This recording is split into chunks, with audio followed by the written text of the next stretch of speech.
closed it out. I was totally fine with being on a slight delay. This is what we're all about. What was it? What was the name of the site? Reddit. Oh, you just want to do Reddit? You just want to start from beginning? Yes. Start from the beginning. Started from the bottom. Start from the bottom.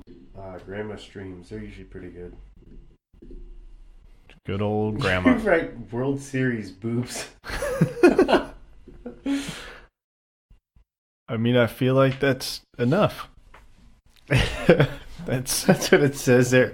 World Series boobs. Boobs. I love boobs. We ready? You done talking about boobies? I love your take on boobies. What's up, everybody? Three Amigos and a Podcast, Season 2, Episode 21. How you guys doing? Good. Fantastic. Very nice. You guys picked the wrong stream again. Yeah, this stream sucks, but It's whatever. Brandon's fault.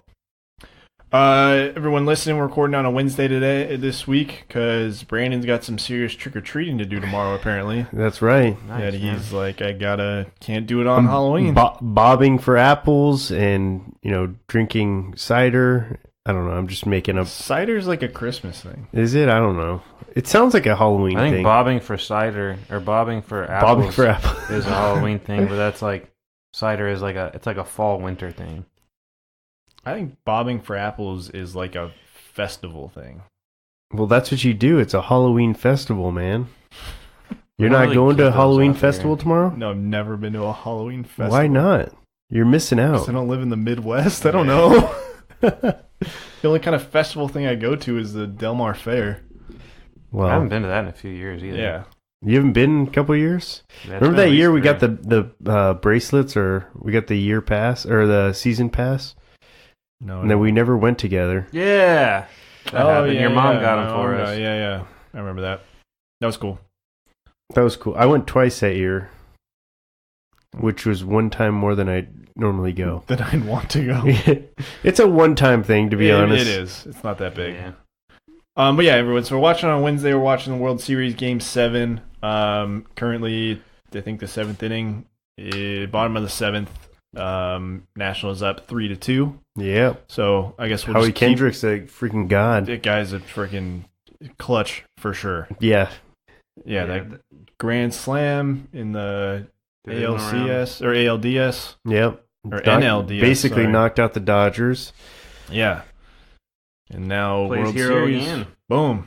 That's incredible. But yeah, so we'll keep you updated on what's going on with that game. But I'm sure by the time you listen to this, you'll already know the results. But yeah, you can get our candid reactions to any of the big plays that are happening. if you're like me and you haven't watched any of the games except for this game because you're being forced to, then yeah, you'll find out through here. Dean hates the Astros. I'm not and getting baseball. into it again because I told you last week you missed it, and you don't even listen to your own podcast. Hey, easy. Kind of father easy, you. It's like not easy. going to your kid's recital. Hey, I'm a busy man. I got lots of meetings and other things to attend to. You have 0 meetings. How many meetings do you have a week? Lots of them. No, you don't. You probably have one. More than I can count on a hand. You don't even have. You're like Jason Pierre-Paul. You only got 3 fingers on it. I got three. I got one finger. No, it's the middle finger. It's the only one I need. But yeah, how's the guy's week going, Ryan? How's your week? It was good, man. Me and Dean hung out at the pool on Saturday. Yeah, we did. Drank a bunch of White Claws and Bon V's, and Hell There yeah. you go. pretty toasted. Kept that. Got figure. toasted. That was a good time. Got a little fizzy. Got a little fizzy with the White Claws. That static water got to me. Static water. We drank got a lot of them. White girl wasted. You had what, two 12 packs? and a 6-pack. And And there's probably 8 left. And you said this was on Saturday? Yeah. yes, Nice. we crushed a solid 24. 22. Yeah. Solid 22 of them. So I can't drink too many of those. It's just they're so fizzy. you get used to it. I was going going to to say, because we were trying to taste the different flavors. And after 4, I was like, yeah, they all kind of taste the same. Yeah. Shaylee came home and she was like, which one's your guys' favorite? It's like, I can't taste them anymore. Except for the grapefruit. The grapefruit one was pretty nasty. Yeah. That was the Bon V, though. Yeah. The Bon V's taste a lot better. The Bon V's, I swear, they taste like alcoholic Otter Pops. We sound like a bunch of white girls right now. That's cool. And then I got a pumpkin spice latte. Yeah. And I got new Ugg boots. I was gonna say I put my Uggs on. Yeah, Ugg boots, but you wore your skirt, right? Yeah. Leggings. And I just kept saying, I cannot get sick right now. Yeah. But anyways, Brandon, how's your weekend? You missed last week because you suck, and you're running out of days off, dude. Like, requested days off. I'm using all of them Your up. PTO's done for the year. I'm just gonna forego some of my paychecks that the Three Amigos is throwing out there because we got bought out by the Philly Entertainment, by the way. Yeah, I know that. So we're a subsidiary of. I know, but he at least pays us pretty well. I think he's going to give us like $100 a week. I think He gives us like 5 cents on the dollar. Yeah, That's pretty good. Yeah, nice. So we're selling nice and low. Yeah, yeah. No, had a good time. Went to Disneyland. very nice. Took Dama there, and it's been quite a few years since we last been to Disneyland. It's been even longer since I went to California Adventure. I think it's been over 10 years since I've been to California Adventure. I only have one question for you. Did you love Guardians of the Galaxy? That's the best. Honestly, it's the best ride out of both parks. Yeah. By far, hands down. But I was gonna. What's the? Okay, yeah. I was gonna tell Dean, the Star Wars land is the best part of both of those parks by far, like by a long shot. They have this like cantina in there, literally like it looks like a scene straight out of A New Hope. Yeah, you know.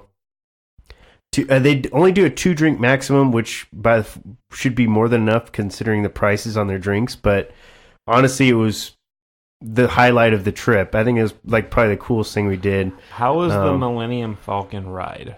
It was pretty cool. We what section did you get, or what station were you assigned? We were both gunners. Actually, I was an engineer. Huh? I don't know anything about the ride. So it's. I've only known because I listened to it on a talk show, and basically it was like the Millennium Falcon. 8 people are on the ride, and you're each split up into 2 different sections. It's 6 people, yeah, or 6 people, and there's like 3 different sections that you can go. So there's on. like there's 2 pilots, 2 gunners, and 2 engineers. And like the engineer's kind of like the shittiest one. I was gonna say, who the fuck wants to be the engineer? Yeah, and you want to be the gunner all day. Yeah, for sure. Well, no, you want to be the pilot. Or the pilot. Like the pilot's the coolest one. We were shooting stuff down. That'd be pretty cool. Looking around. For Easter eggs. I'm gonna be honest. It's just kind of like whatever ride for the most part. It's cool, but it's like the pilot would like be Star Tours, all right. It's virtual, right? It's a little more interactive than Star Tours. It's but you virtual. Don't actually move. You sit in like the seats, and it looks like the cockpit of the like Millennium Falcon. That's cool. That part's cool. They do like a whole thing where they like debrief you on what the whole thing's about because you're basically harvesting this energy from this planet, and this guy's selling it off, and he's basically based on the damage that you accumulate to your vehicle. He's taking that out of the money that you're hauling in from this thing. So your job is to like gun down as many people and obviously not crash into as much shit as possible. And the engineer's job is to like kind of prevent it. At the end, they tell Disney you has us murdering people. So basically, this is like the bridge between Star Wars and Avengers because you're flying that to Wakanda. No, no, never gonna happen. No, so that's what you're telling me. Honestly, I thought there was gonna be more Marvel. I was actually a little disappointed. They actually got a little like Marvel. You gotta remember though, Disney bought out Marvel a lot later, so they're gonna do like the Tony Stark land, Starkland in California Adventure. I saw they had that blocked off, and I'm like, okay, they're gonna do something good here. Yeah. But they got rid of like the Marvel land or whatever inside. A future, not so Tomorrowland. It was just a place where they put a bunch of the costumes. So like the like nothing ever sticks in that building ever. Yeah. Like when we were younger, I can't remember what it was. It was like Astro something or other. But they're gonna do a lot more. And then the other thing is like Disney World always does it even bigger. So you gotta like just kind of poke your ears around with what's going where. But like overall, was Star Wars Land the coolest?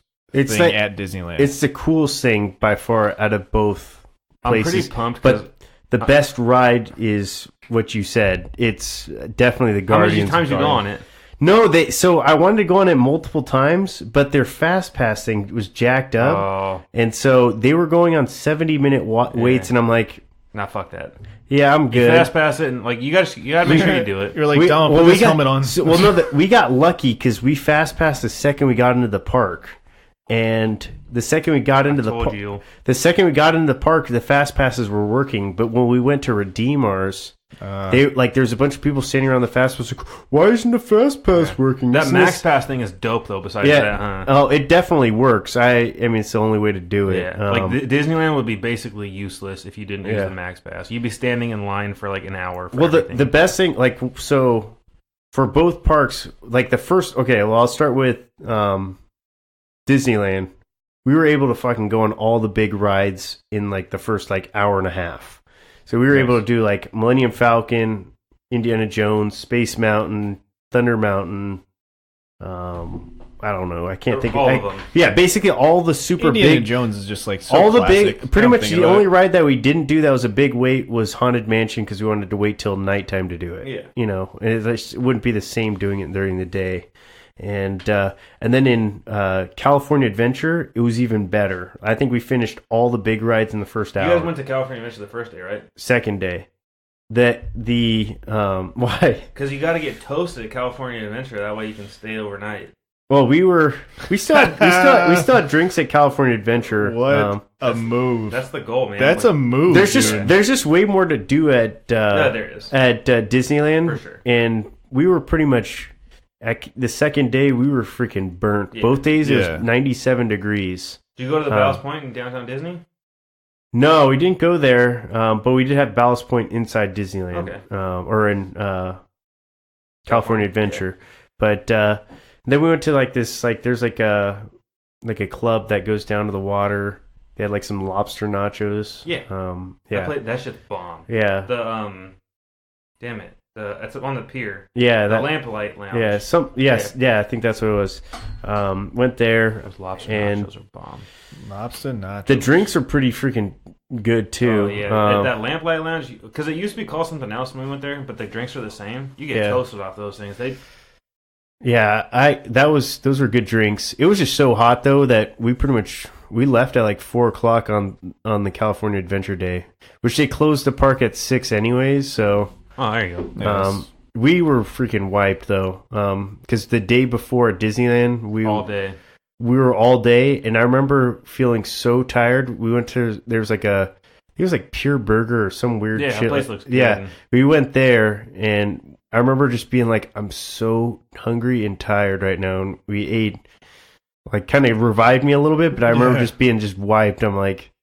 You know when your legs just feel so tired you can't stand. Just like, oh my God. Get me home. That's how I felt that day. Get me home. Somebody carry me. And then we literally walked from our hotel over to the park, so it wasn't like, oh, sit on the tram and take it back to the parking lot or whatever.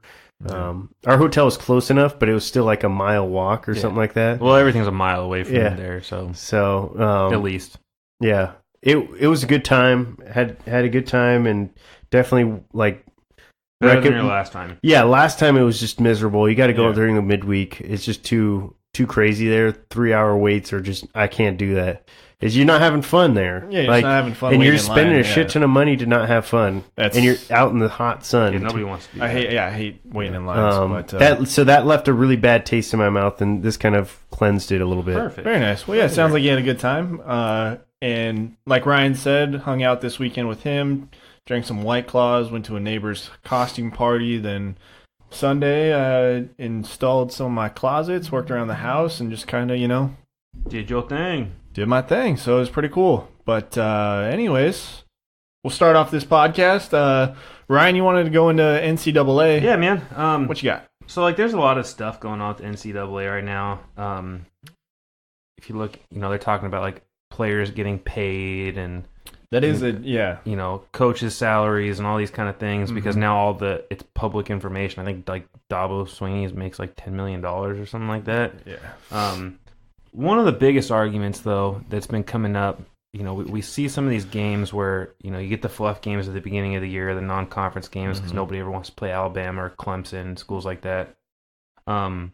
What is your guys' take on the neutral site rivalry games. So basically, You're talking about like a Tennessee versus Tennessee State, a North Dakota I'll versus give you South Dakota I'll give you a State, couple like that examples kind of here. thing. Give you a couple because there's obviously some like ones that don't have like huge implications on them, but then there's always the couple that have massive ones. So, for instance, Florida and Miami is a neutral site game every year. Oklahoma and Texas, neutral site every year. Georgia and Florida, Auburn and Oregon. Didn't realize that was a rivalry game. Yeah. And then I even think that Alabama and Auburn might be. I guess not. But yeah, so what are your thoughts on like giving up home field advantage? Like, do you think it's good for college football, or do you think it's bad? Well, first off, I guess, with the rivalries, because college, it's kind of like your rivalry set, you're going to play each other every year. Yeah, More or less. It's like not gonna, well, the Auburn and Oregon one, I feel like they would probably choose to play each other every year. Yeah, because they're not conference, but most of the time it's a conference rivalry. Yeah, like a conference rival type thing. I would want to see what the breakdown is of like, how home field advantage is determined. If it's like every other year type thing, or if it's like, you won against so normally home field advantage is determined by every other year basis, meaning you're SDSU, he's Wyoming, and I'm BYU. BYU's not in our conference anymore. But anyways, it rotates. So you get the home game first, then I get the home game. So in that instance, then I am I'm against the neutral site rivalry. Okay. Now, if it's like a Alabama-Auburn thing, like you're saying, where it's kind of could be determined based off of like a schedule if they meet in like the conference, like in those playoffs, like college football playoffs, that kind of thing, then that I would say that needs to be a neutral site type thing. Yeah. Obviously, and that's only because college sports is such a home field advantage type more than any other sport that we have. Really more than anything, yeah. So that's the only reason why I say to see this true... Tickets are cheap enough for students to get in. Yeah, but to see, like, during the conference rivalries, that's not really... A lot of the time, it's kind of... The talent's kind of swayed one way or the other. You know which team is better, but it's still fun to see that rivalry go down, and anything can happen. But in a type of playoff scenario or with ranking implications involved, I think that should be a neutral site because... You really just want to see who's better. And every year we see, I'll get your take in just a second, B. But every year we see a team, that's not ranked beat a ranked opponent at home. Yes. And vice versa. We see it on both sides of it. But I think that taking the home field advantage away from the worst team, because I'll break down some of the stats. That's for you what I mean. Taking away from the worst team sways against them. Yeah, hard. Because incredibly hard. Okay, Brandon, go ahead. No, I agree 100%. I mean, I think, like you said, you see a lot of these college towns, fans get into it. And you take that away, you're really taking away kind of the true element of college football and kind of what makes it unique compared to, like, pro sports. Yeah, absolutely. And so taking away I don't know, to me, I would prefer to keep, home field advantage in it. Before you read off your stats and stuff, the only other reason why I think that like conference rivals should stay in town and non-conference actually battling should go to a neutral site is because in the old NCAA college football game, they had the meter. Yes. Crowd, like if you were playing at Texas or Oklahoma, like your controller scored.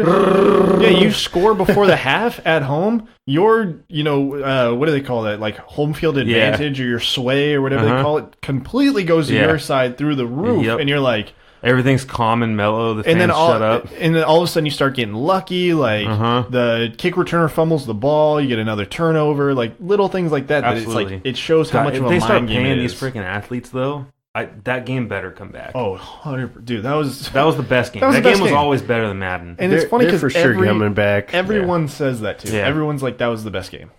So just to give you a couple glimpses, Florida and Miami, they play in Orlando. So Florida or Miami's obviously South Florida. There's more fans of Florida in Gainesville, obviously, which is closer to Orlando. Yeah. So the proximity to travel, so meaning tailgating the whole area, is more like towards the Florida fans. Mhm. So by taking away that home field, and I get it, it's like safety of fans and things like that. You're trying to make it neutral so that we can house more people. And it's a money grab. But to me, you have to be able to give the players what they deserve, and that is to play a home game. Yeah, 100%. I mean, we talk about it with the Chargers week in and week out. They don't have a home game. And you see how that affects them. And I'll get into that later when we talk about them, too. But, or like Oklahoma and Texas. They play this in Dallas. That's a home game for Texas. Yeah. I mean, I get Oklahoma is right there. but But it's a home game for Texas. yeah. So I don't like the neutral site games. But just kind of like a little food for thought with NCAA. It's getting down to the nitty gritty. We should be. I think like once they get into college, like playoff type thing, those could be like neutral site. Absolutely, games. and they all are. Yeah. They all are. All the playoff games, all the bowl games are neutral sites, and I think that's plenty fine. And That's your money grab. Yeah, and I'm good with those because, and again, that proves the point of who's the better team. Absolutely. And these freaking college stadiums are massive, anyways. Yeah, they are enormous, like yeah. 100,000 people. The only one that I'll give the exception to is Army Navy because it's played in Philadelphia. Like that's perfect. Yeah, it's a good one. Yeah. Plus it's Army Navy. Like you can't really say anything. Yeah. Anyway, It's like 1,000 rushes in that game. do we Just want run the shit out of the ball. to? 6 total passes thrown. Yeah. Do we want to give a shout out? Or do we want to jinx it? What? The Nope. The what? Nope. Schmestius Shmew. How about this? We won't say it. Okay. But it, Well, a let's team just give them some kudos. there's a team that's ranked in There's the a team top 25. Wait, I got you. Yes. The only football team in San Diego right now is playing well. That's right. Yeah, USD is killing it. Okay. Sorry. The only division. The only one that the three of us I care literally about. fucking forget about the Toreros. Thank you, Josh Johnson. The Jim Harbaugh. the Pop Warner Chiefs or Skyline whatever are playing real well. And let's switch over to some MLB. Last week, Brandon, we talked about the Padres signing their head coach, Jace Tingler. This week, it was made official. We got our kind of takes on it a little bit. What's yours overall, though? Wait, Well, before we get into this, mind you, Brandon's had a week to like That's digest this. Yeah, that's what I'm saying. I Okay. want to get his take, Okay. and then I want to get your regurgitation after a week. Okay. How are you feeling? For starters, they're doing the press conference on Halloween. I'm not superstitious. I'm just a little stitious. Why are you doing it on Halloween? You could have done it tomorrow or the day after. You could have literally done it. Motherfucker, it's because the World Series ends. It officially starts the I don't day care. of I don't care. off-season. I don't care. You don't do it on Halloween. Now I'm literally scared. But The scariest thing I heard. But anyways, Jace Tingler, I know what everyone's thoughts are. I mean, I think that's kind of just the general perception. And honestly, you're going to find arguments to say that, this is like if you're just on the outside looking in, you really just have to be optimistic to look for a good spin on this. So we're not looking for the public answer. We're looking for what you're feeling. No. I was going to get into that. So I was just kind of prefacing, kind of what the outside thoughts are. Today, Junior. Well, so, from what I've kind of learned about Jace Tingler, obviously he's not enormously accomplished at the major league level, and really not even so much at the minor league level, but what he has done, he's made a major impact on development of players. Development. And that's something the Padres have severely lacked as long as I can remember, to be honest. Brandon didn't listen to the podcast from last week. Why? No, he doesn't. I know. No, well, anyway, so, Tingler, obviously, I think he made a big impact on, I think the big one was Hunter Pence last year. He kind of had a resurgence last year with the Rangers. I know he's made a big impact with him. But he doesn't really have true, managerial experience. And I know we've talked about it before. Being a manager, you're really just forced to do analytics at this point. And the GM will tell you essentially what moves to make at which time, and you're really just a person at that point. Pawn. But, yeah, you're a pawn. But if you can if you can truly develop these young players, which I feel like the Padres severely lack, they've been lacking. And honestly, he's a controllable piece. I feel like him being a new manager, not really having true managerial experience, it gives Preller the ability to kind of be able to control his pawns, like we just said, better. And yeah, I mean, honestly, I don't hate the move, but at the same time, I'm not like jumping for joy because they picked him up and signed him. I think I saw it was a 3-year deal. It looks like, but that was a 3-year deal.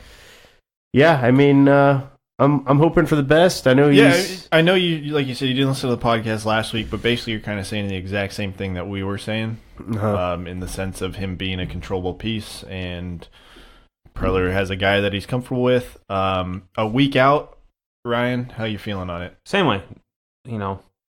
Preller's not done anything for us to misjudge him or, think that we can't have trust in him.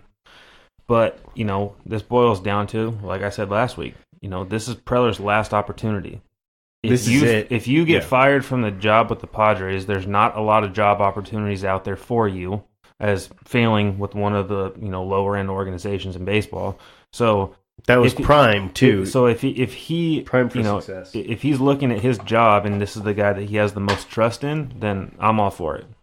I think at the end of the day, it's not about just, developing younger players. It is about that, but it's not just about that. It's getting the best out of Will Myers if he stays on our team, getting the best out of Hunter Renfroe, and for God's sake, Manny Machado and Eric Hosmer. I mean, not that they had bad years. I mean, Machado had a down year, which is expected coming into a new contract. Hosmer had an up year, but getting the best out of those veteran players, that's what you want to see from a head coach, a manager. So I'm for it until Tingler proves me wrong. And that's all you can say. I agree 100%. Yeah, I agree. Just like a week out, initially I was thinking like, oh, this is a good move for us. It's not like this is a guy that you don't look at and you're like, oh, he has to win now, just from like his experience standpoint, what he brings to the table. You got to wait to develop a little bit. But the more I think about it, the more it's like, even though you don't have a lot of managerial experiences, I'm not going to let that be a crutch for you to fall back on. Yeah, absolutely. In the sense of, if you come out next year and we're the same or worse off than we were this year, your head's got to, you know what I mean? Somebody's head's got to roll. He's going to be on a hot seat right away. Well, then it's going to be him and Preller. But that's what I mean. Exactly. Like, we were kind of talking about, like, oh, if we had a who they Ron Washington. No. Madden. Like a Joe Madden. Like, if the Padres got Joe Madden right away, it'd be like, oh, you guys got to go, championship series. You got to win the pennant. Like, you got to, like, do some crazy shit because you're such a highly touted head coach. With this guy, it's kind of like the opposite of it, in the sense of, or we were saying it's the opposite in it, is like, you haven't been there, we don't expect too much, but in a way, I do still expect a lot. Yeah, absolutely. Anytime there's a new manager coming in, there's an expectation. Yeah, I can't just say, like, because you don't have the experience, I'm okay with you going through another couple of And the Padres went with the trend. Honestly, look at every single head coach that's come out in the last couple of years. None of them have manager experience. The one thing this guy does have, though, is experience in a dugout. So winning dugout, too. So David Ross, Dave Roberts, all these other people that Mark Loretta, who was up for a job, Phil Nevin, they don't have managerial experience. They didn't have managerial experience when they were hired. It's more of a dugout presence. So this guy has experience in the dugout as a manager. So the expectations for me are high. If this is the guy that Preller went to, then I have high expectations. Yeah, I agree with you. And, a lot of teams are looking for those, like, young guys that are more analytic-based, those kind of things. Like, the Yankees are doing it right now, and they're looking for a new pitching coach, so... It's time to win. Honestly, we're in a win-now mode, so the pressure is going to be on. He's got to make the playoffs. And the season starts now. I mean, as soon as this game's over, you're going to start hearing about, who the Padres... Or either, prospects that are willing to give up to go get, potential players, pitchers... Doesn't matter, but season starts tomorrow. Those kind of things. Yeah, we're going into the bottom of the eighth with the Nationals up 4-2. They scored another run that inning. Get a little into the World Series. Game 5, the talk of the town. Ryan hasn't seen the clip yet. We'll play it right now. So everyone that is listening, you didn't know about the Game 5 scandal either. There was Instagram model behind the plate. So you're gonna be looking at I this. see her shirt. She's already grabbing her shirt. There it is. Oh, that's kind of a bad one though. This is not the. There's Here, I'll there's a pair there. Oh, I see one. Oh. Two. Okay. I was looking at the girl grabbing her shirt, and I didn't even see the other girl that literally had her There's boobs there's out. a better view. Just out there. replay That's it again okay. from the end. Huh? Just like go halfway through, yeah, like right to there. And She had him out there for a while. I mean, you don't have to The pause other the girl, video. the other girl was like There you go. thinking about it. This is borderline perverted. This is yeah. So you can go ahead and X that now. But anyways, yeah. So game 5, there was she was like an Instagram model. I don't know her name. I don't follow her. If you're listening, Sarah, I don't follow her or know her name or know anything about it. But she flashed her boobs on the live stream or whatever it is on Fox. Her friend did it as well. She runs like a magazine. She's trying to promote breast cancer. Doesn't really matter, but that was like the highlight of the World Series so far because I haven't watched a single second of it, and that's when I was like, what is going on? This is not the World Series to miss.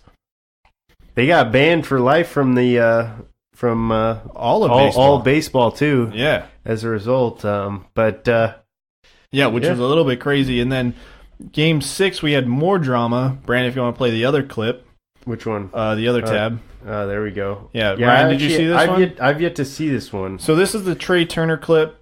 Let's get your guys' thoughts on this. A little soft grounder to pitcher.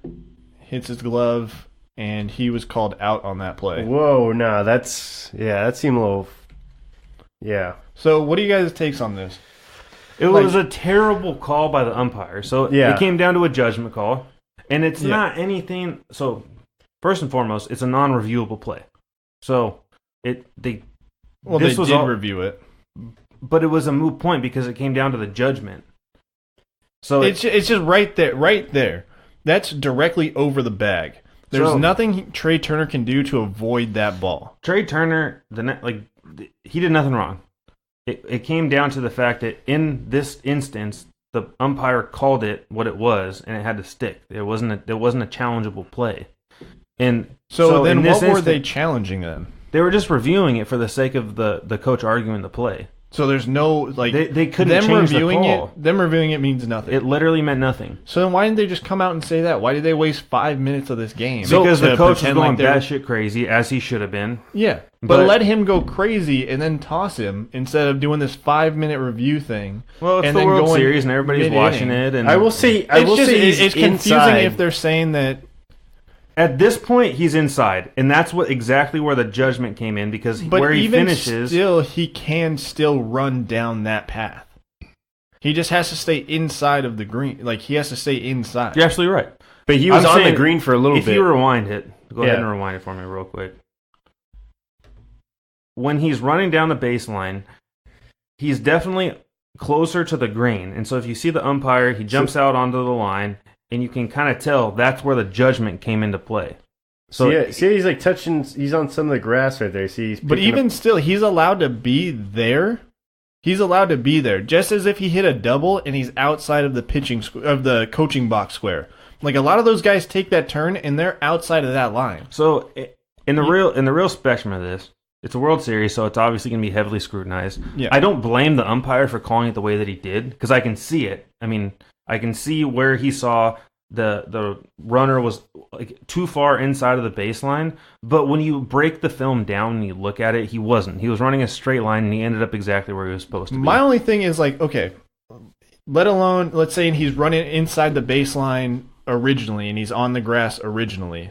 Can't hold be on, there. Pause this video because never mind. That's something else. I thought this was a different video that the guy gets his butt kicked. But anyways, sorry, I was going off on a tangent. But regardless, he's like inside initially, but even still, if he's running a straight line from the right-handed batter's box straight to the base, he's gonna clip the grass a little bit. Yeah. That's a straight line from the batter's box there.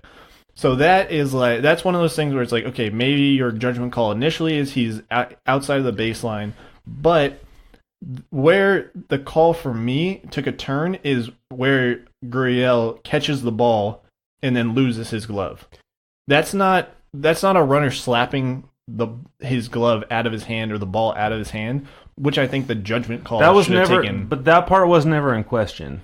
That seems like what the main part of the call That's is, because that's was where the argument came from. But like that's where the interference. That's But where the- they said the interference was. the call came from him running inside the baseline. They called it runner interference, so that makes it seem like it's interference on the play. Like So think about it this way. Think about if you're driving a car, right? You have to stay inside your lane. And if you're driving on the like just a partial part inside the other lane, Mhm. if there's an accident, you're at fault. But that's like saying you are driving, you weave a little bit out of your lane, go back into your lane, and then get into an accident, and then being like, well, you were in my lane for a second. That's where it comes to open for interpretation. And based off first look in live content, it looks like the base runner's fault. Now, I don't think that it was the base runner's fault at all, but I can see how a judgment call would be like, all right, the base runner interfered. Yeah. And at that point, they couldn't do anything else. My only That's thing- why yeah. that's why the coach and Trey Turner were going batshit crazy, because both of them knew can't do anything. My biggest thing is like them saying that. My biggest thing is saying that it's not a challengeable, reviewable play, yet you stand here for 5 minutes trying to do something. It's not like the head coach was out on the field that whole 5 minutes, like yelling at him. They're trying to be like, "Well, we have nothing. We can't do anything till he leaves." You know what I mean? Like that's a different argument. Yeah. But so that's why I just think it's like, I don't know. It was a little bit of an interesting play. At the end of the day, it doesn't matter. Because they won. They won. Yeah. So at the end of the day, it doesn't matter. They won by a lot. Yeah, But- that play didn't impact, but Yeah. if it did, I was I could see definitely- the uproar. I was definitely tired of seeing all of Twitter blow up and be like, we need robot umpires. Robot umpires have nothing to do with base running calls. No, That's a Yeah. ball and and the thing strike. is, like, these umpires are good, and They've even been the doing best, it all their lives. even the best umpires can make mistakes. But in that sense, if we take away the video footage and the replay and all that stuff, the umpire would have made that call. You know, if we were at a high school baseball game, one set of fans would have been pissed off, one set of fans would have been happy. So, and that's what it boils down to for me. I is think I don't look at it as much from the video standpoint. I look at it what the umpire had called, and I can see it. Now, do I think that he made the right call? No. I think in all of sports, except for maybe basketball, the umpires or the referees or the officials do a horrible job at filling in the rest of the public with what's going on the field. But that's not They their don't- job. you mean football does a good job? They tell you what's going on, right? I was gonna say that's about the only one. Yeah, I was gonna say Does- basketball. I feel like basketball, they just basketball make the kinda- call and they're like, No, "All right, no, deal but with it." like- But I feel like because they go to the officials tables and the reporters are right there, they can kind of hear a little bit, and they're like, "Well, this is kind of what's going on." Yeah. But the They give official's it, like, job is good- to officiate. Their job, like, they're nothing based with the fans. We are. No, but I mean, if you're gonna go to a review, explain to us this is a non-reviewable play. We're just looking at it for whatever reason. You know what I mean? You need to explain that in further depth instead of being like, I think This that's is- the. I like, don't this think play that's is the un- umpire's fault. I think that's the whoever's broadcasting the game. whoever it is, and they can't just Ba- be like this. They're challenging this play baseball, because everyone thought that was a baseball's gotta challenge figure play. that out though. Yeah, that's that, something that's they that was, need to get. that was the people that are broadcasting the game's fault. It's another Well, instance where Joe Buck is They just got to sucking be able ass. to at least, whether they're talking into a mic to the stands or whatever it is, whether they're talking to the media who's broadcasting the game, they got to be able to talk to the fans and let them know, hey, this is what we saw. This is why we're going with this Yeah. play, and that's it. That's Yeah. that's how I'm ruling this, and it's my job to make a decision on this. And you have to respect that. Yeah, I mean, football. I think football announcers do a horrible job at it. They're just always sitting there like, well, it could be pass interference and it could not be. We'll see how they call it. And you're like, how about you make a definitive assumption? Yeah. Why don't you give us something? Well, the thing is both, football and basketball, I feel like are open to a lot more interpretation. I feel like baseball, it's for the most part very Yeah. cut and dry, black and white on a lot of the calls, because they're not as much left for interpretation. In like basketball and football, you're like, well, I could see him initiating some contact here, so it looks like it could be a foul. But, that's really just what one person sees, and what another person sees is something completely different. Game time movement, man. That's what it comes down to. But yeah, anyways, we got Game 7 now, going into the 9th. With the Nationals up 4-2.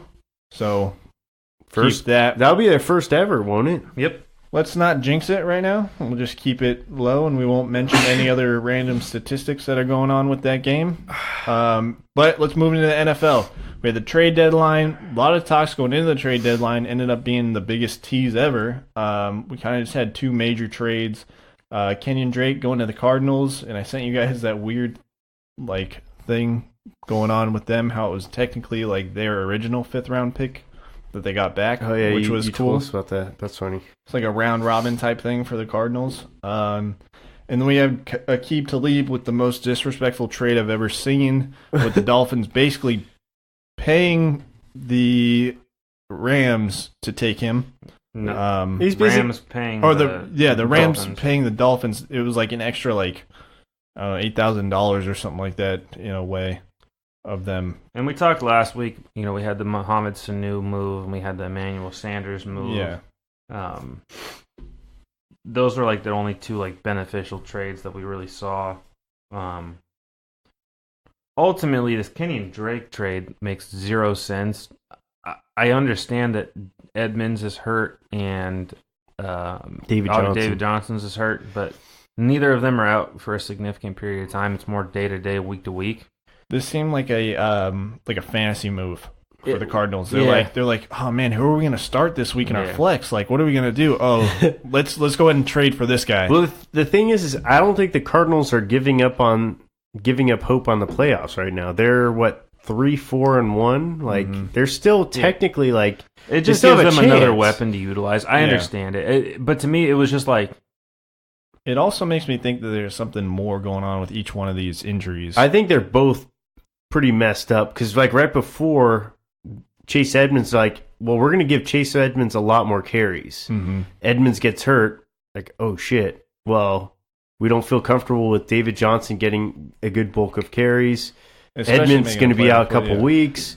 We have some tough matchups going forward. So we're trying to make the playoffs. And the Cardinals are a pass-heavy team, and Kenyon Drake fills a need with the ability to catch the ball out of the backfield. So, I mean, I think it's a win for the Cardinals. I understand that the Dolphins are trying to get draft picks out of this, but a 5th round that they already... I was just going to say, I don't think they gave up much to get him, to be honest. It's definitely a win for the Cardinals, and it's more of a scratch for the Dolphins. Yeah. Well, the Dolphins did their GM literally said, every NFL team, if you have a bad contract, we will absorb it. If you have a bad contract on your plate, hit us up. We'll absorb your bad contract for the draft picks. For the right price. Yeah. Which was a weird move, a wild move. Well, they're tanking heavily. No, I know, I get that. It's just it's crazy to be we will absorb all of your financial problems and give us draft picks. By the way, we're going to have 4 teams that are probably going to finish with 1 or less wins this year, I think. And my whole thing is tanking for what? That's what I'm saying. I just can't where's stand Zion tanking. Williams in this fucking draft this year? Well, it was I can't stand tanking. Everyone was all high on Tua and all this other stuff, and I get it. Yeah, he has a really good talent. He's good. Alabama quarterback comes out and produces? Thank you. Zero. There's literally been none. Yes, that's what I've been Trevor Lawrence doesn't come out till next year, so you're not tanking for Trevor Lawrence, who, by the way, is having a very down year, terrible year, and even Tua is not gonna play this week. He's injured again, so that's another. Yes, Joe Burrow, the guy who's everybody's super hot on now with LSU, again plays for a top 5 team in football. Chase Young, who was the defensive end for the Ohio State. That's literally it. But you can't tell me that you're dumping your entire season for a defensive end. Can I just say, small tangent, I'm so done with Booger McFarland on Monday nights. I'm so over that guy. All of a sudden, he brings up Chase Young as if he just discovered this guy off the street. Have you guys heard of this guy? Yeah. He's the best player going to come out in the... Shut your ass up, dude. We all know this guy, okay? he played on the same team that Joey Bosa and Nick Bosa came from. Ohio State breeds defensive ends. Yeah, we all know this guy's the best guy coming out of the draft, but for whatever reason, they're looking for a quarterback, so it's like this isn't new news that you're bringing to us. I'm not saying Tua doesn't have the ability to come in and be an NFL quarterback. We don't know that yet. You know, it takes us a few years. Tua only got his start in his little mini reign because Jalen Hurts couldn't throw the ball. Like a terrible couple games. Yeah, and then he goes to Oklahoma and kills it. Yeah, so I totally agree. I don't understand what these teams are tanking for. You can obviously see that the Dolphins are doing it. I'm I don't know. at a loss, man. Yeah, I'm at a loss. But anyways, week 8 in review. Speaking of terrible umpires and referees, the refs, that Monday night game, that's another instance where the whistle's blown too soon. They don't go to a booth review or whatever it is because it's within 2 minutes. That's a fumble on that second to last play. And then the last play of the game, that's another fumble. You know why these are 2 plays that would have won me my fantasy match. I was going to say, this is literally an irrelevant argument outside the fact that Dean lost fantasy. Yeah. Well, and it also fucked me because I had the over in this game at 44.5, and if that's a fumble recovery for a touchdown, that covers it. Boo-hoo, I'm 7-1 this year. Yeah. So I know that you literally don't have any of our sympathy. Me and you are like, we're thinking the same I know shit. this doesn't give your sympathy. I was like, why are we talking about this? Now I get it. This now I get it. In 2 instances.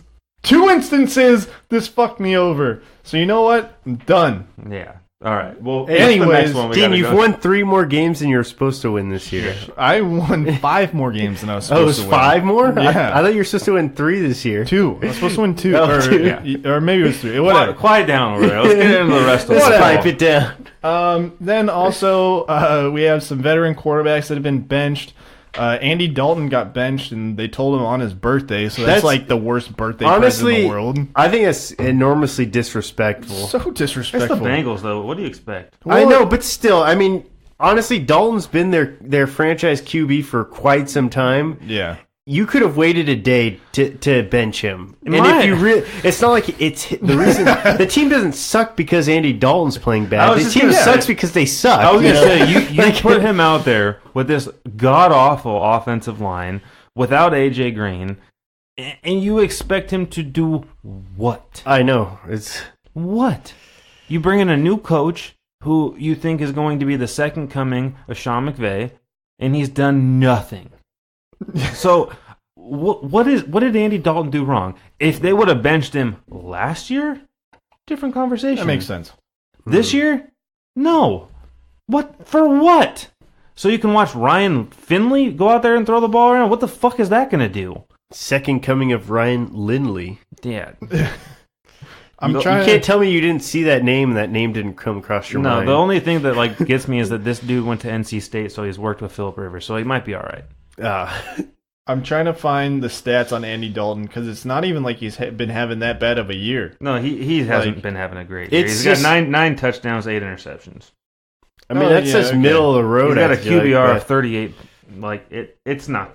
Yeah, I'm trying to see passing yards. But he's also just getting freaking smoked off the line. So. But the other most disrespectful part of this is that Andy Dalton, Red Dalton, they replace him. Their backup quarterback is another redhead.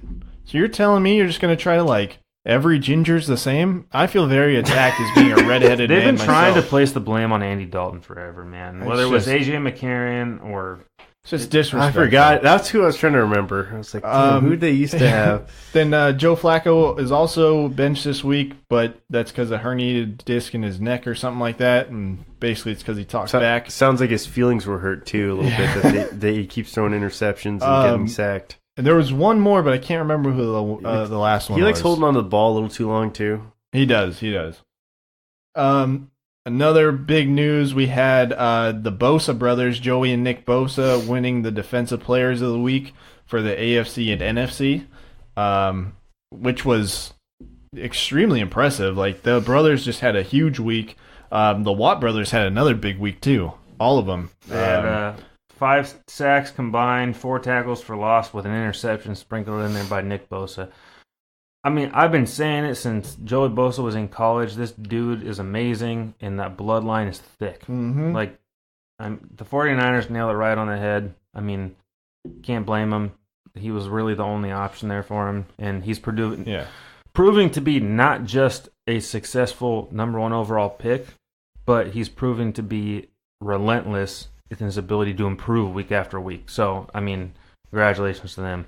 So let me ask you this, because there was a lot of controversy behind Joey Bosa. Do you think a lot more high-end or highly ranked college players are going to sit out their senior year so that they can, Talk about Nick Bosa? Nick Bosa. They're interchangeable at this point. Until they get paid. I mean, I'm not for college athletes getting paid from their schools. The way that I've kind of been interpreting this is that you're basically going to be able to make money outside of your school, which affects your school because boosters aren't going to, spend money at the school. They're going to spend it on the player. So if players start getting paid and they start seeing money come in from like advertisement and something like that, then you'll stop seeing players skip out their senior year. If you are projected to be a number 1 overall pick at the beginning of the year and nobody else has a fantastic year and you decide to skip the last 5 games because you pulled a hamstring, I get it. I mean, there's millions of dollars on the line there. Mm-hmm. I mean, you're in college. I mean, if you look at college basketball, it's a one and done. Baseball, you have the option of going out your senior year of high school. So, I mean, there's money to be made. And if that's on the line for you personally, I get it. Okay. Then week 8 in review, we have our highlighted games that we went through last week. We had the Rams and Bengals in the London game. Bengals stay defeated. Then we had the Chargers-Bears game. Sorry, I don't really want to bring this up too much, Ryan, because this was a weird game for you. But, the Bears just lose this game outright. Matt Nagy is a terrible head coach. I don't get it at all. But overall, Ryan, your thoughts? Well, Ken Wisenhunt got fired after this game, rightfully so, and I said it last week which is a weird move after a win. But he didn't win them the game. Yeah. And that's what it comes down to, is that there was no improvement. And, I was a huge Ken Wisenhunt fan for the longest time. And, back when he got them into the playoffs in 2011, I think it was. 2013. He showed a lot of promise, showed a lot of trust in Rivers. He's simplified the offense to a point where everybody knows what they're doing, and they don't know how to drive down the field. They don't know how to convert on third downs. So, I wasn't surprised to see him let go. I'm interested to see what that means for the Chargers going forward, whether that's a, addition by subtraction, maybe they get a few more wins out of this. The Chargers defense, they've been crippled all year long. Injuries, Melvin Ingram, Derwin James.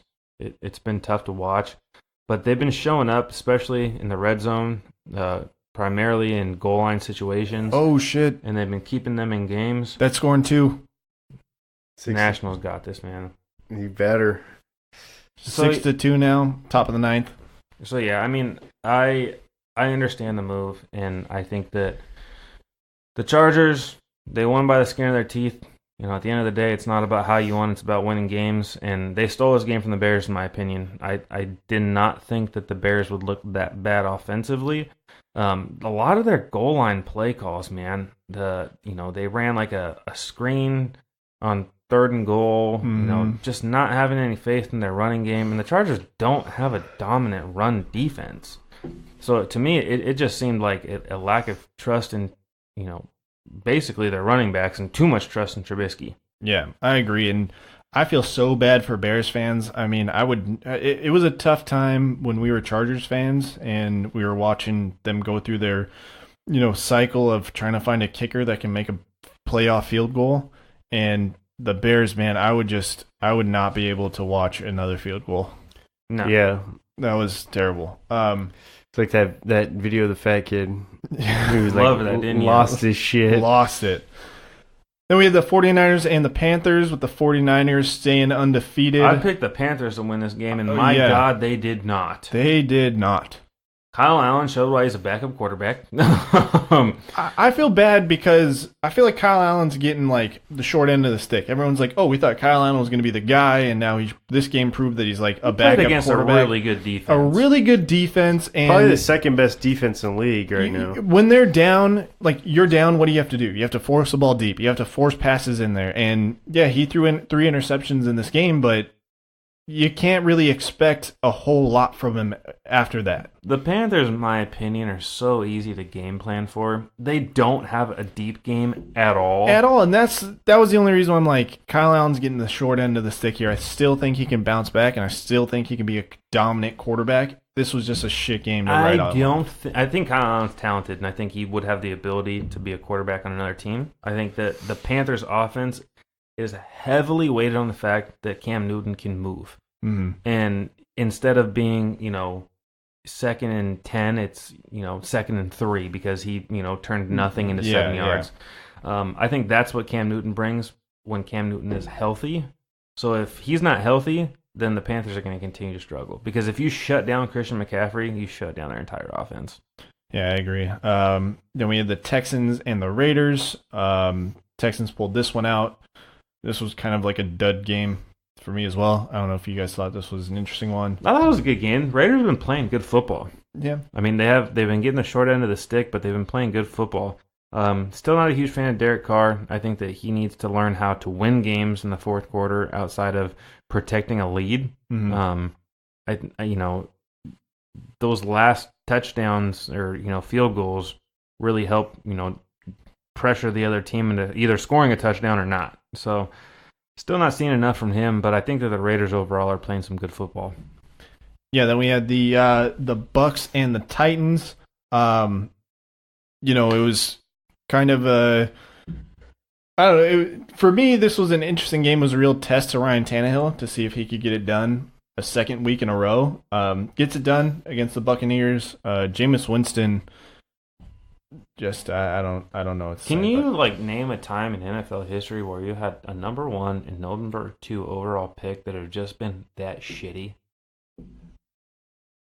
No. Mm-mm. Yeah. Are you talking about quarterbacks, right? Well, Marcus Mariota and Jameis Winston. Yeah. I mean, there's not a whole lot that have gone out 1 and 2 at quarterback. Well, I was trying to think. I was like Ryan Leaf, but then it wasn't that Peyton Manning. Yeah. I was right behind him, so I was like, Peyton Manning, that's horrible quarterback. Yeah, I was like, that's not a fair that one. dude's a bum. Yeah, that's a bust if That I've guy- ever seen I would one. never He take that missed guy. a on my- season? He missed a season for a neck injury. His own team cut him. Like, geez. Then you had the Eagles and the Bills. This was another one that initially we thought was going to be a really. I thought this was a lock for the Bills, but I was wrong. Ryan had it right. Eagles just dominated this game, top to bottom. But Hey, do you guys like Josh Allen? I think he's a decent quarterback. I like Josh Allen for the Bills, if that makes sense. I think that team just isn't set up for him to If you're a Bills fan listening to this, I'm sorry for what I'm going to say. I think overall the Bills are a trash organization. Agreed. And I think that Josh Allen kind of gives them hope in my eyes.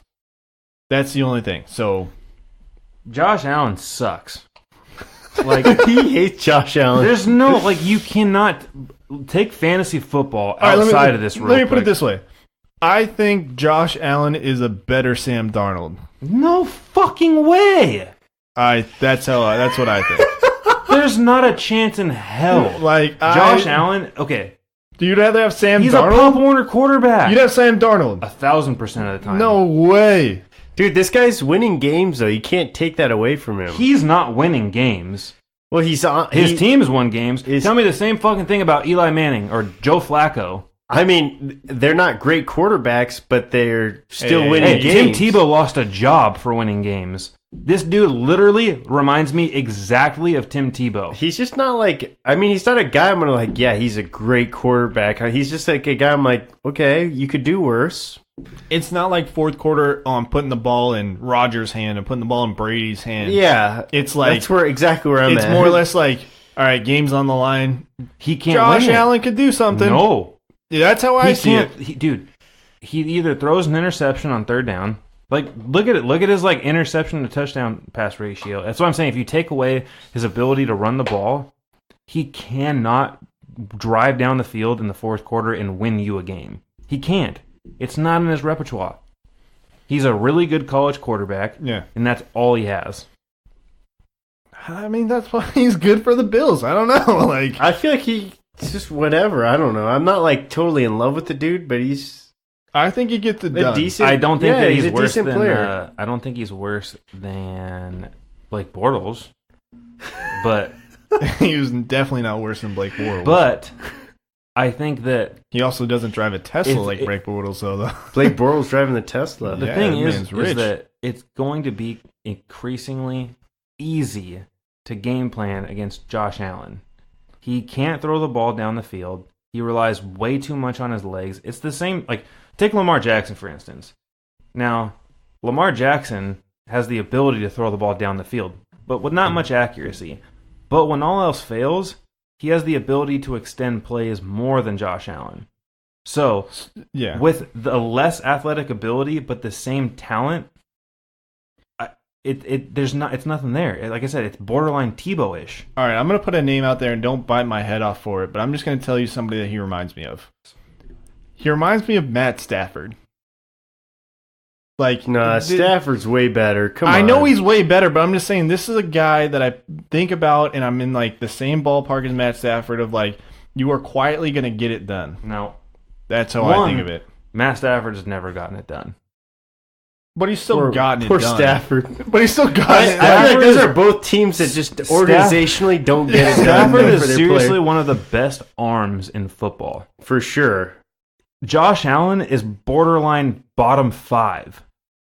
I mean, Watch him, honestly. I'm telling you, and I know you guys don't watch a lot of football. I don't. But the I next mean, time I the watch Bills come football on, I just don't watch a lot of Bills.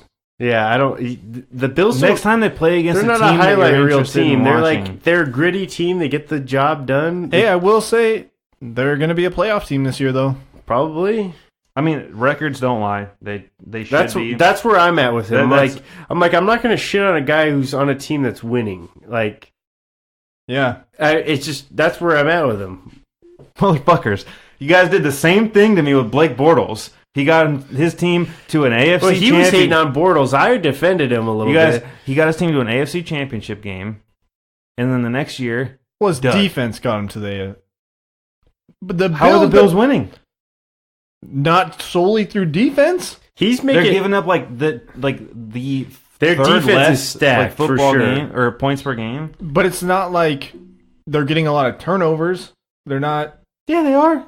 Their What- defense They're is doing it. They're stacked. doing it. I know their defense is stacked and they're limiting them to points. I'm just saying it's not Like the Jaguars. My phone died, so I can't fight you with statistics right now. They're not they're not a team that's going to generate turnovers, but they're going to do it the dirty way, where they're going to prevent. They you have from one of getting the yards. best They're gonna front play, sevens in football. They're going to play. Their time of field possession. position and time of possession. They're going to run the shit. But out this of is the why I ball. thought they needed to go after a player like either Le'Veon Bell or Melvin Gordon, because that would have helped solidify Josh Allen. I don't think they have good offensive pieces around Nope. Josh Allen, and that's where I'm at. Where I'm like, I'm not going to dock a guy because they're not setting him up with good pieces to surround him. And I with. get that, but you guys watched Phillip Rivers for a long time, and I'm not saying that Josh Allen's anything like Phillip Rivers, but you remember the years where he was minus Vincent Jackson, or the year that they got rid of LT, or the year that Mike Tolbert was our running back, and Yeah. you saw he never changed his game style.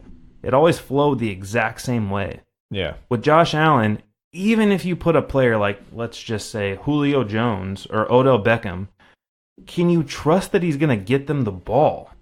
That's where I'm at with him from a quarterback standpoint. But that's also why I thought if they get a guy that can run the ball, Yeah. A good run Leonard game Fournette there. or something like, Yeah. if you look at the teams that have had mediocre quarterbacks and made them look spectacular, there was Eli always Manning. pieces there that made them look better. Yeah. And then you're just asking the quarterback to do what they do best. But the Bills don't have that surrounding him. So for me right now, it's like, how can the Bills screw this up the rest of the year? Because you didn't, from an organizational standpoint, surround him with the players that he needs. All right. So I'm not saying, I did say Josh Allen sucks ass, but I'm saying every single quarterback in the NFL has qualities that can make them great. Yes. But it's more or less surrounding those players with what they need. Mm-hmm. And then when teams figure out what you're good at, surrounding the players with an alternative outing. Yeah. That's all it is. We're going to take a quick timeout here. Here we have a 1-1 count with 2 outs in the bottom of the ninth with the Nationals up 6-2. Boom, and the strikeout. The Nationals have won the World Series. I cannot fucking believe this. I can't believe that they won the World Series. I called it! You called it, did. Ryan. If you'd have told me a month ago that the Nationals were going to win the World Series, I would have told you were full of shit. This is so good for baseball. Yeah. This is, yeah. It Bryce is. Harper's over there peeing his pants right now. No, I'm just kidding. I do feel bad for him. I can't believe that that's incredible. The first time in history that the road team has won every game. You said it. Wait, every game you of the said World that was a Series. played out stat. Yeah, you said it. Well, no, I was saying that can't be the stat of the day. And that was a game 6. This is all You're going to 7. love my stat of the day. All 7. Oh, All 7. You're gonna- gonna That's love right, Altuve. Sit there and watch it. Watch them celebrate on That's your why field. the You NL is better than the AL. I can't That's feel right. bad Boom. for him bitch. because Jarrett Cole might sign with the Padres now. You No, Strasburg signed with the Padres. bitch. After this? Yeah, that's Oh, right. yeah. After man. this. That's incredible. I can't believe that they pulled this out. Either way, it was a win for the Padres because now they have the option to go after That one of these sucks players. for that dude that I sent you guys. He put $1 million on the series for them to win. That dude just lost $1 million. Yeah, what's his name? Like Carpet Joe or some shit. The like mattress that? guy. Mattress guy. But he that's what it is. also, like, He's the dead guy now because he's not going to be able to pay his bookie. he was going to give out, like, free mattresses if the Astros won the World Series, though. not so- anymore. So he only lost $1 million. Good. We don't care about people in Houston. Might have lost a lot more. He lost a lot more than $1 million. Well, he could have lost God. a lot more. Well, he would have won like what I don't know what the payout was, but still. Oh, yeah. That's wow. Good for the Very state of Virginia and Washington D.C. and the Nationals winning it. That's incredible. Back to NFL. That's Maryland, by the way. Oh, is it Maryland? Yeah, right. Maryland. Or What? shout out to I the. think so. I think so, right? I don't know. Now you got me all confused. Virginia likes, wait, Where Washington? is What are you talking Washington D.C. We know our geography so well. I'm gonna edit all this out. about? What'd you do with What? I put it over here on mine because I couldn't see over there. I thought it was Maryland, but It's in. Oh wait, come on, load, you bitch. It says, is DC in Maryland or Virginia? It's not loading. I don't know. This is so confusing. It says, at first it was made a piece of Virginia south at the Potomac River and a piece of Maryland north of the Potomac River. So I don't know what it's in. I'm just gonna keep it with saying it's in Virginia. Virginia. Damn, we made a freaking debate topic. Which side does it reside You on? want to know? Yeah. This is so fucking confusing. Where is Washington D.C.? Yeah, it sounds like it's literally on like the border between the two. It is. It is a little triangle. What? You see it? Learn something new every day. So it's kind of in Maryland? And it's kind of in Virginia. So I think we're both right. It's big for both states. Whatever. I've never fucking seen that on a map. I didn't know before. that before. I don't Show know. that to him now. That's super confusing. Yeah, no, I'm looking it up on here and it just keeps saying the same The shit. triangle? Yeah, it's inside the District of Columbia. That's what the DC stands for. No, we know that, but Oh, so it's a part of Columbia. District of Columbia is a federal district that is not a part of any state. It's originally thought to have had having the federal capital in a state would give that state too much power in political process. whatever. Shout out to Maryland and Virginia and the District of Columbia, which The is entire apparently Northeast outside of the United States as a whole. Shout out But to Columbia, too. shout out to everybody. Shout out There to you go. We learned something new today on this podcast. Shout out to the district. Week 9 NFL.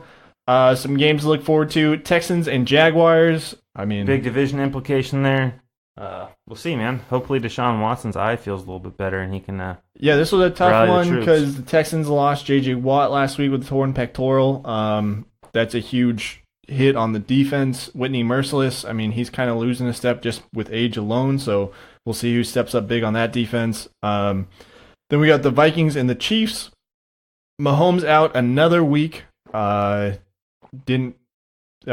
was okay with who's their backup? Matt Moore. He lost. He did all right last week, but we'll see how that goes. Then we have the Bears and the Eagles. Both teams trying to get back into that playoff hunt, man. It's a huge game. Eagles trying to get back to 4-4, and Bears trying to stay above 500. Yeah, this will be a big game to see how the Bears can Bears' bounce back. defensive line has just been giving up way too much rushing yards. I don't know what happened, if it's just good game planning or what, but the defense of last year just is not the same as this year. Yeah. Then we have the Chargers and the Packers.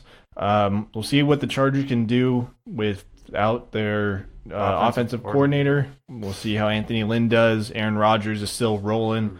That Packers team looks good, almost man. unbeatable at this point. They're kind of rolling this year. That's what we want, man. The Saints and Packers in that NFC Championship game. Then the Sunday night game, we have the Patriots and the Ravens. This is a huge game in the first sense Patriots of test. Yeah, this is a huge test for that Patriots defense. I know there's that whole stat going around. If the Patriots defense only played for them, they'd be like 3-5 or whatever it is, which is just ridiculous. Oh, sorry. Was that your stat of the day? I'll cut that part out. I'm sorry. Did I ruin that for you? I'm sorry. And you got the record wrong. What is it? I'll tell you when I do stat of the day. Anyways, teaser for Saturday. Monday night game, we got the Cowboys and the Giants. I expect the Cowboys to just come out hot. They're coming off the bye, right? Yes, they are. So teams coming out of the bye, I'm always a huge fan of that. Love teams coming out of the bye. It's an extra week to game plan for them. I think everybody took a huge leap on what's the Giants quarterback? Daniel Jones. Danny Dimes. I think everybody just ran with that storyline of him coming out, replacing Eli Manning and winning a game is just like, oh, he's a future Hall of Famer. That guy has played absolutely horrible since that first week that he started. So we'll see if he can even bounce back from just being able to put this Giants team into motion. My favorite part of our football segment is the stay defeated, stay undefeated. Well, the Bengals have a bye, so they're clear this week. So the Bengals stay defeated. They're definitely not winning this week. Even on the bye week, they're losing. Then we have the Dolphins. Who are the Dolphins playing? Who knows? The Dolphins play the Jets. They actually have a chance. Oh, that's a decent possibly. chance. Go Jets. Yeah, I feel like the Jets will probably win, but the Dolphins have looked decent of late. So, all right. If there's a week that they have a chance, this is potentially a week. Well, I feel thought like. even last week, that Monday night game, it looked like they had a chance. They came out 14-0 and then forgot. Oh shit, we're still we're still trying to tank. Yeah. And then Fitzmagic was just like, well, how do I play football again? Yeah. Who do the 49ers play this week? The 49ers are the Cardinals tomorrow. Oh yeah, that's right. Thursday night game. So the 49ers they'll stay undefeated. They'll stay undefeated. Dude, I'm feeling the Ravens this week against the Patriots. All right. I'm not sure why. I really shouldn't, but for some reason I'm just feeling like Lamar Jackson's going to get it done against this Pats team. I feel like usually you see the Patriots fall to like a division rival in a game that they overlooked, and those are usually their half their losses. Division sucks this year. I know, and that's why I'm like, honestly I could see this team going undefeated the whole season. It's a bold prediction. Yeah, it's a bold prediction. I could see it. I'm not saying it's for sure going to happen, but yeah, primetime games, anything can happen. So I could see this being like a blowout for the Patriots and them just game playing the Ravens like no other, and that defense still showing out. Or I could see the Ravens putting up a good fight. It's just primetime games are hard to predict. Yeah, I'm going to take the Ravens this week. I'm going to take the Ravens too. I think the 49ers are going to be the lone undefeated team after this. That's not your lock of the week, is it? No. Lock of the week. Who do we got this week? I'm trying to pull up the teams that we can pick, but of course, Brandon put a virus on my internet, so I'm no longer able to do that. Well, you wanted me to look up the boobs on that YouTube video. Well, I was just trying to have a good time. So these are the teams that we have available. We can take the Cardinals against San Francisco. I'm not taking that one. Houston over Jacksonville is looking pretty tasty. This dude, Houston over Jacksonville is a terrible one to pick. All right, It's got to be the Bills. Let's see, we're the Bills. Redskins. Oh, Bills Redskins. That's a good one. All the rest are kind of difficult matchups. I mean, Indy against Pittsburgh, Minnesota and KC, Detroit and Oakland, Cleveland, Denver. That's a tough one too. And Cleveland, I mean, Denver's going to be with their backup quarterback, but they do have a pretty good defense. yeah, Got to be the Bills. gotta go Bills. Green Bay even over the Chargers, but I would save the Green Bay. Yeah, I would take Bills. all right, we're going Bills for our lock of the week this week. Let's see. I have one more thing to bring up because basketball started last week. What's this whole thing with you can challenge plays in basketball now? Yeah. Can you guys just explain that to me? I did not know I that. honestly, I this is haven't the first year that they're doing it? Yeah, they just implemented it. I haven't. I was traveling and I didn't really get to watch too much basketball. I'm actually starving for some basketball, but I think they can challenge one call a game. I think they get one. To me, it sounds like it's somewhat flawed up to this point. But I don't have a good answer for you there. I think that each coach gets like one challenge per game or I just something don't like think that. that challenging in basketball changes the entire complexity of the game unless That- it's late. The only reason why they started doing it is because there's like a couple ticky-tack calls where like a guy like stepped out of bounds and they didn't call the play dead when they should have. And they got hit like a game-winning shot. I think Giannis had that happen to him a couple times.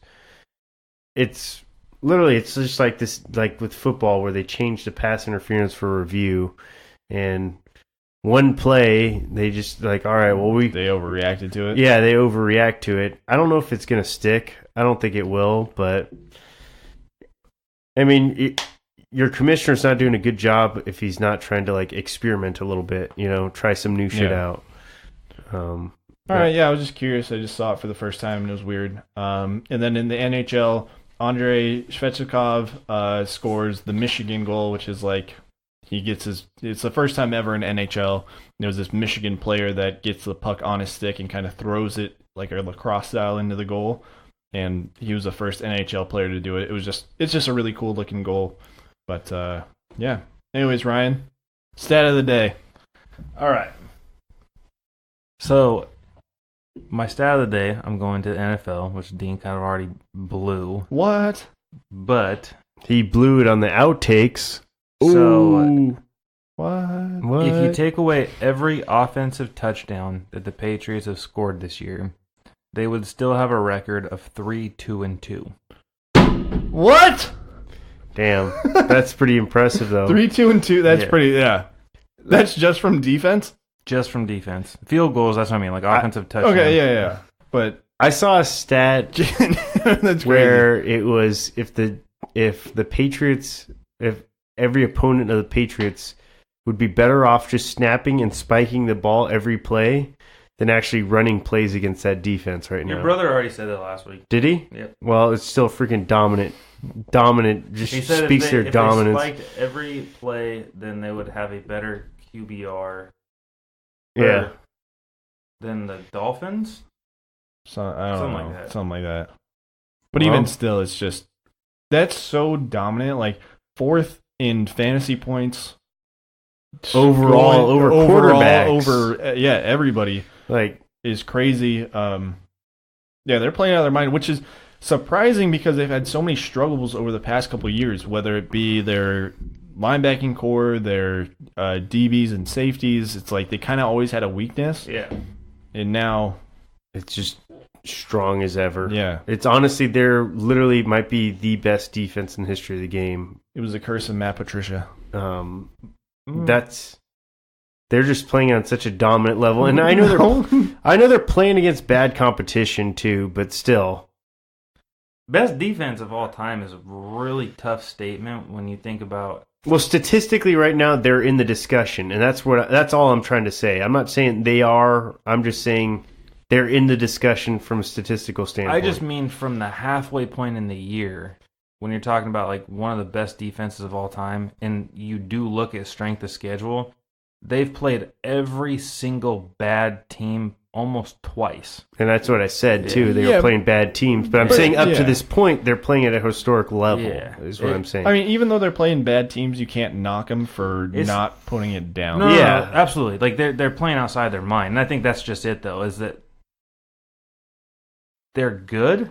They'll cool Great. off, for sure. And I'm not saying they're going to be the best defense of all time. I'm saying right now, they're statistically playing like the best it looks defense very in the history inflated. of the game. Like if they did keep this up for the entire year, they would go down as the best defense to ever play. For sure. Yeah, And that's what I'm trying to say. It's just hard for me to think that can.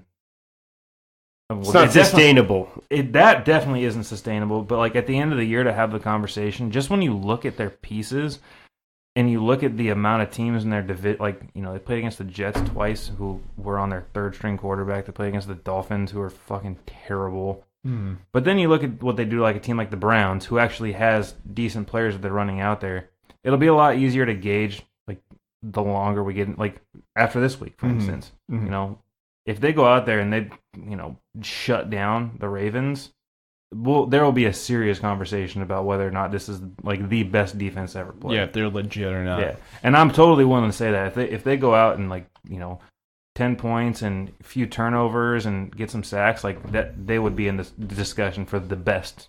The thing is like they've been saying this for several weeks, and I know this competition still sucks, but they've just been proving it still week over week, and they haven't been letting up. So see if they can keep it up for the long haul. Yeah. But all right, everybody, we are the Three Amigos and a podcast. You can find us anywhere you listen to podcasts, and if you know where Washington D.C. is, just hit us up. Give us a holler. Let us know. But we will be back next week. See ya. Later.